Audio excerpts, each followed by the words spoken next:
Hello there, welcome to News at 10 on Rajya Sabha Television. I'm Aishwarya Kapoor with you, and here are this morning's headlines. Sushma Swaraj holds talks with US Secretary of State Rex Tillerson, raises H-1B visa issue, discusses terrorism to address United Nations General Assembly today.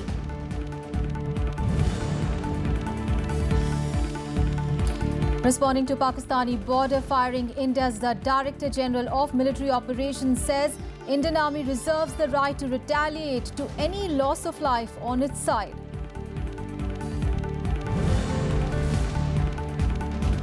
North Korea-United States war of words escalates. World leaders call upon Kim Jong-un and Donald Trump to calm down. China announces a limit on oil exports to North Korea. Reports of fresh fire and bomb blast in Myanmar's Rakhine. Latest unrest days after Aung San Suu Kyi declared military has ceased clearance operations.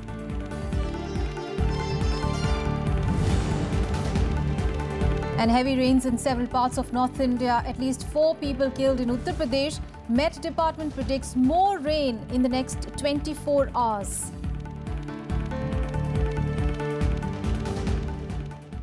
Our top story, External Affairs Minister Sushma Swaraj met US Secretary of State Rex Tillerson on the sidelines of the United Nations General Assembly session in New York. Now, Sushma Swaraj strongly raised the issue of H-1B visa with the US Secretary of State as the two leaders met for the first time in a bilateral meeting. The two ministers also discussed the regional issues with a focus on Pakistan, Afghanistan and terrorism. Sushma Swaraj also discussed the Deferred Action for Childhood Arrivals or the DACA policy, which US President Donald Trump has threatened to end, spelling uncertainty for 8 lakh immigrants in the United States, including 7,000 Indian immigrants. The Trump administration is also currently reviewing the H-1B visa policy as it thinks that the visa is being misused by the companies to replace American workers. Sushma Swaraj and Tillerson also reviewed all aspects of the Indo-US bilateral relationship, including expanding the trade and investment relations. Remember, Sushma Swaraj is on a week-long visit to attend the 72nd UNGA session. She will address the General Assembly later today.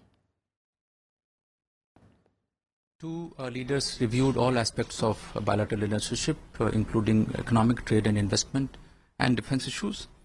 There was a very strong regional focus in the discussions. The two leaders discussed Pakistan, Afghanistan and terrorism. EAM also very strongly raised the issue of H-1B visa and also the issue of DACA with Secretary of State Tillerson. And another issue that has dominated UNGA is the issue of North Korea. And after successive missile tests and the threats to attack US and its allies, North Korea now says that it is considering testing a hydrogen bomb over the Pacific Ocean. Now, leader Kim Jong-un warned of the highest level of hardline countermeasures in the history against the United States. Kim even called US President Donald Trump as mentally deranged. In response, Donald Trump has said that Kim is a madman and he will be tested like never before. North Korean leader Kim Jong-un launched an unprecedented personal attack on US President Donald Trump hours after the latter ordered fresh sanctions over Pyongyang's nuclear program. Calling Trump mentally deranged, Kim said his UN speech on Tuesday confirmed that Pyongyang's nuclear program is on the correct path. In a statement carried by the North's official KCNA news agency, Kim pledged to make Trump pay dearly for threatening to destroy his country. The war of words between Kim Jong-un and US President Donald Trump escalated as the day progressed. Trump tweeting, "Kim Jong-un of North Korea, who is obviously a madman, who doesn't mind starving or killing his people, will be tested like never before." North Korean Foreign Minister Ri Yong warned that his country may test a hydrogen bomb in the Pacific Ocean. 역대급 수소탄 지상 시험을 아마 태평양상에서 하는 것으로 되지 않겠는가. The statements from North Korea drew angry reactions from Japan and South Korea. 北朝鮮による挑発的な言動、これについて我が国としてはこの地域および国際社会の安全保障に関する明らかな挑発行動であり、断じて容認することはできない。 북한은 더 이상 타국을 적대하고 스스로를 고립과 몰락으로 이끄는 무모한 도발을 즉각 중단하고 북핵 문제의 평화적 해결을 위해 비핵화를 위한 대화의 장으로 나오는 선택을 해야 할 것입니다. China called on all parties to exercise restraint to avoid further escalation of tensions. Russia asking North Korea, US hotheads to calm down. 我只能再重复一下中方的立场。半岛局势现在非常复杂敏感，有关各方呢都应当保持克制，致力于缓和局势，而不是相互刺激。我们相信，只有有关各方都负起应负的责任，相向而行，才能够真正的解决半岛问题。Поэтому надо остудить горячие головы, надо все-таки понять, что нужна пауза, нужны какие-то контакты. Если есть желающие посредничать, я это активно бы приветствовал. Посредниками готовы были быть некоторые европейские нейтральные страны. Говорил об этом и Антонио Гутерреш, что если Совет Безопасности обратится с такой просьбой, он, конечно же, постарается ее выполнить. Поэтому нет недостатка в тех, кто готов бы был испытать все-таки не военный, не санкционный, а политический вариант. North Korean envoy Ri is expected to meet today with UN Secretary General Antonio Guterres, who will send out feelers on possible diplomatic talks. I don't want to set any expectations. It's obviously important for him to be able to have direct discussions with a senior representative of the DPRK, and the message he will deliver is that he's been delivering this whole time, which is one of a wish to see denuclearization of the Korean Peninsula. Tensions on the Korean Peninsula are at an all-time high following Pyongyang's successive missile tests and rhetoric. Bureau Report, Rajya Sabha TV. And in related news, China has announced that it will limit the oil exports to North Korea under UN sanctions over its nuclear and missile development.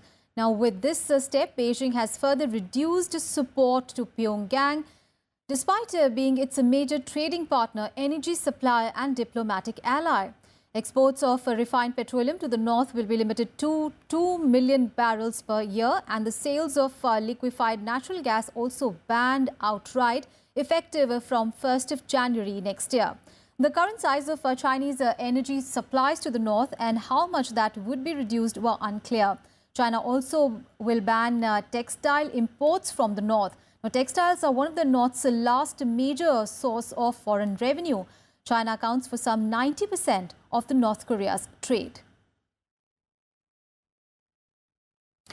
The news from Myanmar, where there are fresh reports of unrest in the Rakhine state. Reports of fresh fires and bomb blasts have also been reported by the government. Now, this comes even as Bangladesh Prime Minister Sheikh Hasina raised the issue of the Rohingya crisis in the United Nations. She urged the international community to take immediate measures to find a permanent solution to the crisis. The US authorities are also pressing Myanmar leader Aung San Suu Kyi to stop the crackdown on Rohingya Muslims. Reports of fresh fires and bomb blast in Myanmar's Rakhine state, home to the Rohingya Muslims. According to the government, 20 homes caught fire and a bomb was detonated near a mosque. That is the latest unrest in a region that has seen hundreds of thousands of Rohingya Muslims flee in under a month. The violence coming days after Myanmar civilian leader Aung San Suu Kyi declared that the military has ceased its clearance operations in the border area. At the United Nations, Bangladeshi Prime Minister Sheikh Hasina on Friday urged the global body to create UN-supervised safe zones inside Myanmar to protect Rohingya Muslims. She asserted that the Rohingya Muslims who fled Myanmar fearing death must be able to return with respect and dignity. According to the United Nations, Bangladesh is sheltering over 4,20,000 displaced Rohingyas from Myanmar.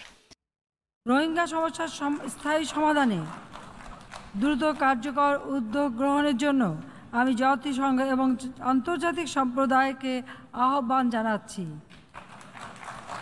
এ প্রসঙ্গে আমি কিছু সুনির্দিষ্ট প্রস্তাব পেশ করছি।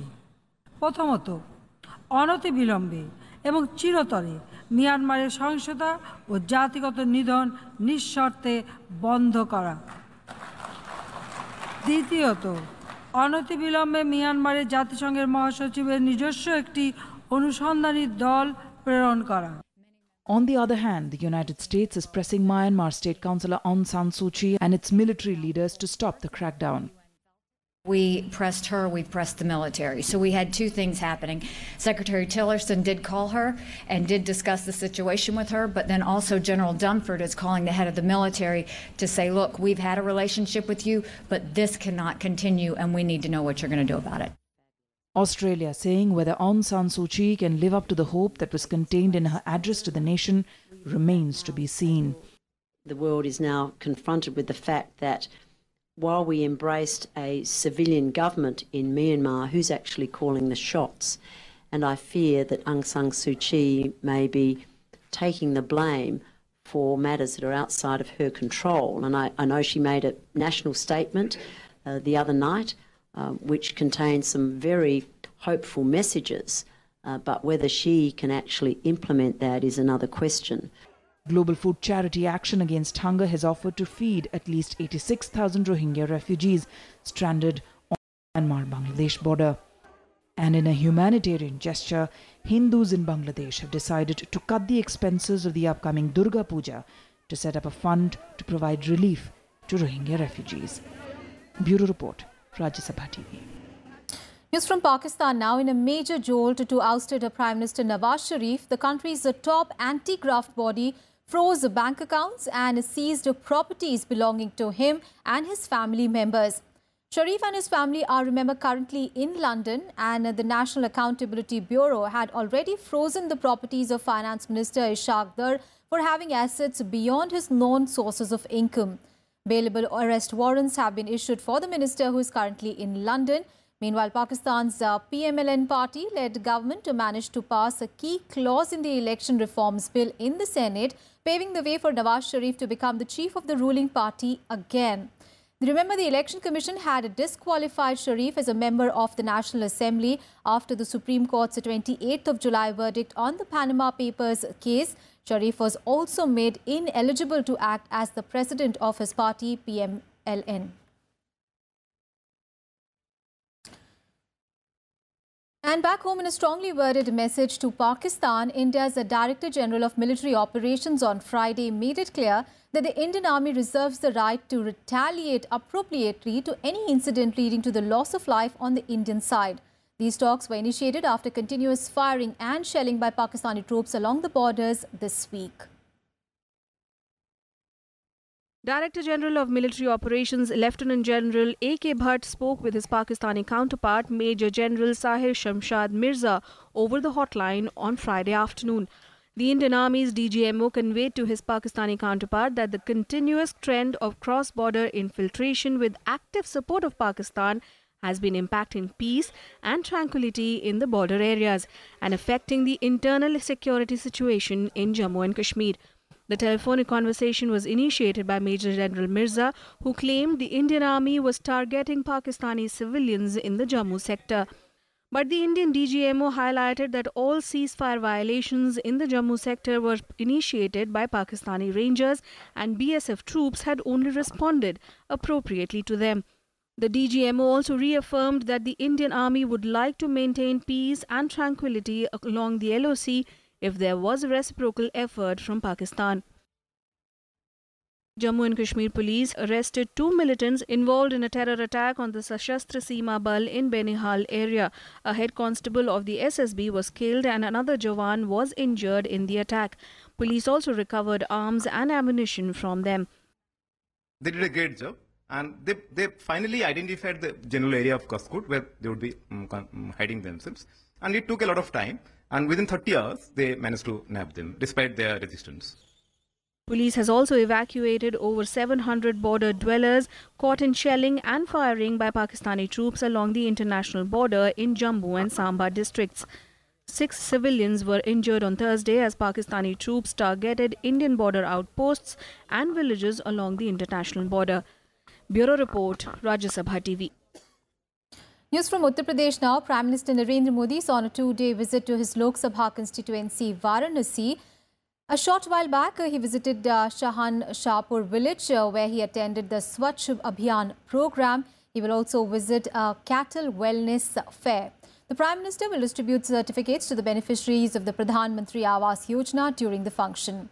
Earlier on Friday, the Prime Minister released a stamp on Ramayan at the famous Satya Narayan Tulsi Manas temple. The Prime Minister spoke about how the life and ideals of Lord Ram continue to inspire everyone.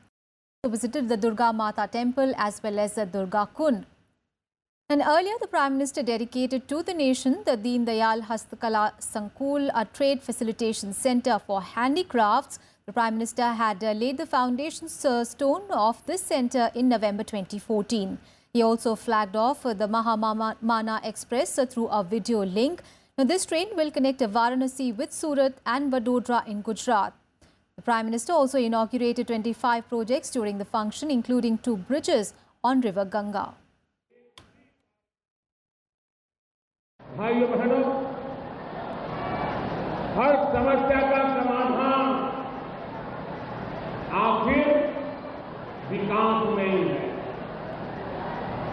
पहले ऐसी सरकारें आगे गई जिनको विकास से नफरत जैसा माहौल, उनके लिए सरकारी तिजोरी चुनाव जीतने के कार्यक्रमों में तबाह हो जाती है। हमारी कोशिश ये है कि विकास के वो बातें साकार हो ताकि गरीब से गरीब की जिंदगी में बदलाव लाने का अवसर तैयार हो। और इसलिए हम सारी योजनाएं समाज के हर तबके में सशक्तिकरण आए, अपने पैरों पर खड़े रहने का सामर्थ्य आए, उस दिशा में प्रयास कर रहे हैं। On to some other news. Describing the youth as the hope of the country, Vice President M. Venkaiah Naidu has stressed on the importance of a public-private partnership. Now, inaugurating a 2-day leadership seminar at the India School of Business in Mohali, the Vice President said that the country's development will be complete only when its benefits reach every person across it. Addressing young entrepreneurs at the Indian School of Business in Mohali, Vice President M. Venkaiah Naidu spoke about democratic values, constitutional rights and their limitations. Talking about the importance of tolerance, the Vice President said that it is at the core of India's value system and that although differences were inevitable, separatist tendencies must be avoided. Liberty of thought, expression, belief, faith and worship. Irrespective of caste, creed, sex, religion and region, India is one. We are one nation, one people, one country. अलग भाषा, अलग वेश, फिर भी अपना एक देश. विविधता में एकता भारत का विशेषता, ये हमारा हमेशा हमारा ध्यान में होना चाहिए. That's the beauty of India. The Vice President said that individual and religious freedom were within the ambit of a citizen's rights. However, he said that these freedoms should not hurt others' feelings. But all these things are within the constitutional permissible limit of your expression, should not hurt others, should not injure their feelings. And you have no liberty to create social tensions. That has to be kept in mind.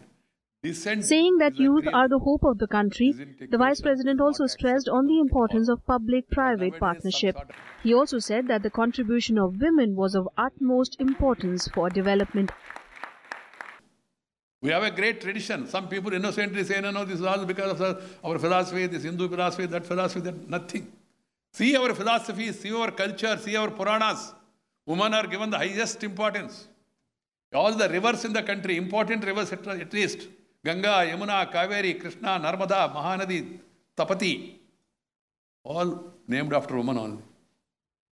Even the country also, we call it as, our culture is such that we call it as Mother India. Vice President Naidu urged the youngsters to ensure that the benefits of development reaches each and every person in the country, and said this could be achieved using the 5P model. This includes people, planet, prosperity, peace and partnership. Om Prakash's report for Rajya Sabha TV. And now an update on Orion International School murder. Now the CBI has taken over the probe into the killing of the 7-year-old student of the school in Gurugram. This comes hours after victim's father threatened to move the Supreme Court if the agency did not start the investigation by Saturday.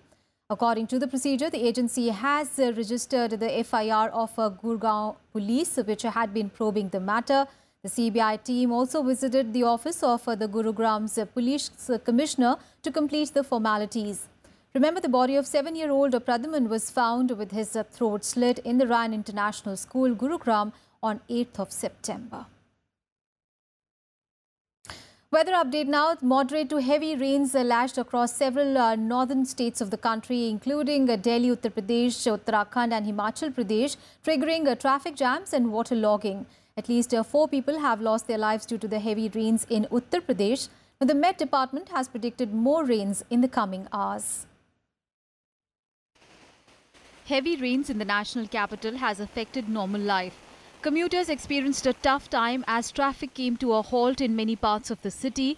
People have been stuck in traffic jams at many places due to waterlogging, while breakdown of vehicles at certain places also turned distressing for passengers. The Met Department has predicted heavy rains in the next 24 hours. While in Uttar Pradesh, at least 4 people have been killed in Lakhimpur district after a wall collapsed due to heavy rains. According to the Weather Department, moderate to heavy rain is likely over the western parts of the state. In Uttarakhand, the Met Department has issued an alert warning of heavy to very heavy rains in several parts of the state. The department further asked district officials to be prepared to tackle with any situation arising due to heavy showers. जो अगले 24 घंटे crucial हैं, तो ऐसे में जो है in fact थोड़ा सा प्रिकॉशंस लेने की भी ज़रूरत है. जो उत्तराखंड के इलाके हैं, खासकर जो फुट हिल्स हैं, जो उस इलाके में जो है ओरोग्राफी का इफेक्ट भी आता है, तो उन इलाकों में जो है थोड़ा सा केयरफुल रहना पड़ेगा. और बाकी जगहों पर भी जहाँ चेतावनी लगी है, थोड़े से लोगों को सावधान रहना चाहिए. In Himachal Pradesh, heavy rains have lashed the state's capital, Shimla. Due to the rains, the day's temperature dropped marginally, while there were no significant change in night temperatures. The local Met Office has predicted heavy rains over the next 2 days as well. Bureau Report, Rajya Sabha TV. On to international news now. Hurricane Maria lashed the British Turks and Caicos Islands on Friday after wreaking havoc in Puerto Rico and other Caribbean islands like Dominica, Guadeloupe and US Virgin Islands. In Puerto Rico, Maria caused widespread devastation, major flooding and landslides, and completely knocking out the island's power, which may take months to restore. Officials confirmed that 6 people have been killed here and the death toll is mounting, with at least 15 people confirmed dead on Dominica, with dozens remaining missing. 1 person died in the US Virgin Islands as well. A gradual weakening of the Category 3 storm is forecast over the next 2 days. A tropical cyclone warning is in effect for the central Bahamas. Heavy rainfall is expected through Saturday in Turks and Caicos, the Dominican Republic, Haiti and the Bahamas. Meanwhile, the video of a dramatic rescue has emerged where a woman and 2 children were rescued from a capsized vessel off the coast of Puerto Rico on Thursday.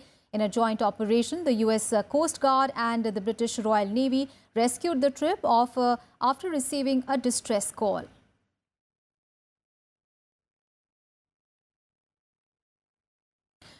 News from Britain now, where Prime Minister Theresa May has sought what she calls a creative partnership with the EU, proposing a transition period after Brexit. She wants continued access to the EU single market till 2021, even after leaving the European Union in 2019. Now, she says that during this period, the UK would honour its budget commitments, remain bound with the EU laws and also accept continued immigration from Europe. Now, EU has welcomed May's ideas, adding that her words must be turned into specific negotiating positions when the 4th round of Brexit talks begin on Monday. Breakups are never easy, and in case of Britain leaving the European Union, it is likely to be protracted. British Prime Minister Theresa May has called for a 2-year transition after Brexit. This means after leaving the EU in 2019, Britain would largely maintain its ties with Brussels till 2021, continuing to enjoy unfettered access to the single European market. May says transition period was required for the UK to conclude a trade deal with the EU.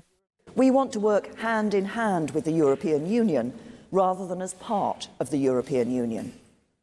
That is why in my speech at Lancaster House, I said that the United Kingdom would seek to secure a new, deep and special partnership with the European Union. According to the plan envisaged by May during the transition period from 2019 to 2021, trade will continue on current terms. EU migrants will be able to live and work in the UK, but they will have to register with the authorities. UK will pay into the EU budget to cover joint programs in areas like security, science and culture. The idea was floated by May to unlock stalled negotiations with the European Union. Let's be ambitious about what we can achieve because, as I said, we start from an unprecedented position in terms of our current relationship with the EU. We remember we're coming out, but that enables us to build a different sort of partnership for the future. EU's chief Brexit negotiator Michael Barnier described the speech as constructive and said the Prime Minister had shown a willingness to move forward. However, he said that during the transition period, Britain would have to accede to all EU rules. He has called for more details. On home soil, the opposition called May's speech as pathetic, saying it was a result of negotiations with her own divided party rather than discussions with the EU. Well, 15 months on since the referendum, and we get to a situation where the Prime Minister faces the reality that she's going to have to look for a transition period. We voted to leave on the 23rd of June 2016. What we're now being told today is we'll be full members up until the end of 2021. Oh, and then there'll be a general election. And they'll say, vote for us, trust us, and we'll take you out in the next Parliament. It's pathetic. After her speech in the Italian city of Florence, British citizens gathered to protest against May's Brexit stance. In the UK, that there are many British people who are not at all in agreement with Brexit and who do not think that the present government is showing any sort of adequate leadership at all. May is going to ask Europe to be creative. Creative? We're not painting by numbers. We cannot be creative. We need facts and a manifesto. The pace of Brexit negotiations has so far frustrated EU and business leaders. The third round of talks ended last month in a very public dispute over how much Britain should pay in a divorce settlement. Divisions have also emerged within May's government. May will hope that her speech will satisfy demands from the European Union for a clarity on Britain's position, as well as placate the hard Brexit wing of her Conservative Party. Bureau Report, Rajya Sabha TV. And on to sports now is Indian badminton player Pranav Jerry Chopra and N. Sikki Reddy have reached the semi-finals of the ongoing Japan Super Series in Tokyo. Pranav and Sikki pair beat a South Korean pair of Seung Jae Seo and Kim Ha-na 21-18, 9-21, 21-19. The Indian pair will now face the Japanese qualifiers Takuro Hoki and Sayata Hirota for advancing to the final. Meanwhile, in another match, Kidambi Srikanth and HS Pranoy bowed out. Srikanth lost to world champion Victor Alexson of Denmark 17-21, 17-21, while HS Pranoy lost to Chinese second seed Shi Yuki 15-21, 14-21 in just 45 minutes. And that's it from me and my team in this edition of News. But news and updates continue on your channel. Thanks so much for watching.